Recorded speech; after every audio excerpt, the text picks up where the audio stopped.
I mean, say if I get a new task car that I've never gotten, it's kind of intimidating sometimes. So it's like you don't know where to start. You'll stumble and stuff. Just knowing when to do what job, knowing when to do what. I'm definitely a visual learner, and that's where the HoloLens really helps me out. It's a guide. It shows you where things are. It brings you right to the component. It was definitely a lot easier to learn than just the old-fashioned paper. A lot of our mechanics are going to be retiring soon, so we need to get those mechanics that are fresh out of school into our operation as quickly, as efficiently, and as safe as possible.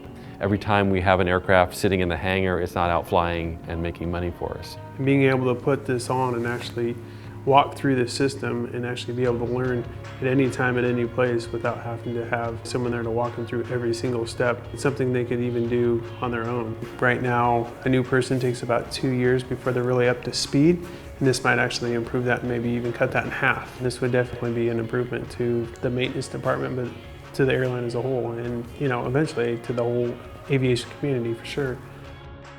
Someone said, right, data is the new oil, right? If we can use HoloLens as a way to capture data that we couldn't normally capture, that's a huge win. I think it brings the paper to life. Rather than seeing a flat piece of paper, I'm seeing 3D projected on an engine, which is pretty freaking cool.